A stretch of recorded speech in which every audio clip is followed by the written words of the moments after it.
भाजपचे योगेश नेरकर यांची उपनगराध्यक्ष म्हणून निवड करण्यात आली। तसेच स्वीकृत सदस्यपदी भाजपतर्फे डॉक्टर दयानंद कोटकर यांची तर शिवसेना शिंदे गटातर्फे संभाजी अहिरराव यांची स्वीकृत सदस्य म्हणून निवड करण्यात आली।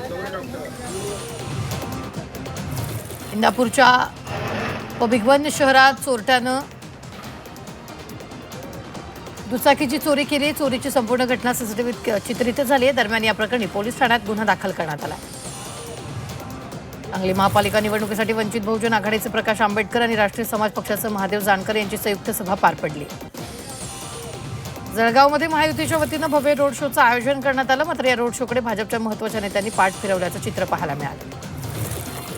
जळगावमध्ये महायुतीच्या वतीनं भव्य रोड शोचं आयोजन करण्यात आलं। मंत्री गुलाबराव पाटील यांच्या उपस्थितीत रोड शोला सुरुवात झाली होती। पुणे ठाण्याप्रमाणेच नाशिकमध्ये पुनर्विकास होणार असल्याचं उपमुख्यमंत्री एकनाथ शिंदे यांनी फोनवरून आश्वासन दिले। तर FSI मिळत नसल्यानं अनेक अडचणी येत होत्या। मात्र उदय सामंत यांनी फोन लावून दिल्यानंतर एकनाथ शिंदेंनी हे आश्वासन दिलेलं आहे। नाशिक महापालिका निवडणुकीसाठी भाजपची प्रचार पुस्तिकाचं प्रकाशन करण्यात आले। भाजप शहराध्यक्ष सुनील केदार, आमदार राहुल ढिकले, सीमा हिरे यांच्या उपस्थितीत प्रचार पुस्तिका प्रसिद्ध करण्यात आली। सोलापूर महापालिकेसाठी महाविकास आघाडीचा जाहीरनामा प्रसिद्ध करण्यात आला। शहराची सर्वांगीण प्रगती करण्याचं आश्वासन देत पुढील 5 वर्षात राबवण्यात येणाऱ्या योजनांची माहिती देण्यात आली। भाजप आमदार महेश लांडगे यांनी अजित पवारांवर केलेल्या टीकेनंतर भाजप आमदार अमोल मिटकरी यांनी लांडगेंना जोरदार प्रत्युत्तर दिले। कोण भ्रष्टाचारी आणि कोण भस्मासूर हे पिंपरी चिंचवडच्या जनतेला माहिती असून लांडग्या-विंडग्यांकडे आम्ही लक्ष देत नसल्याचं त्यांनी म्हटलं।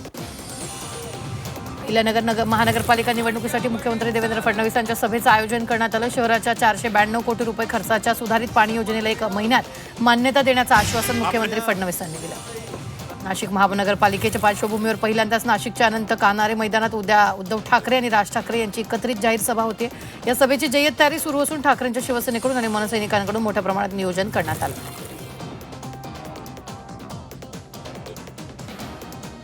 जळगावातील महापालिका निवडणुकीत बंडखोरी करत अपक्ष उमेदवारी करणारे भाजपच्या 27 जणांची पक्षातून हकालपट्टी करण्यात आली।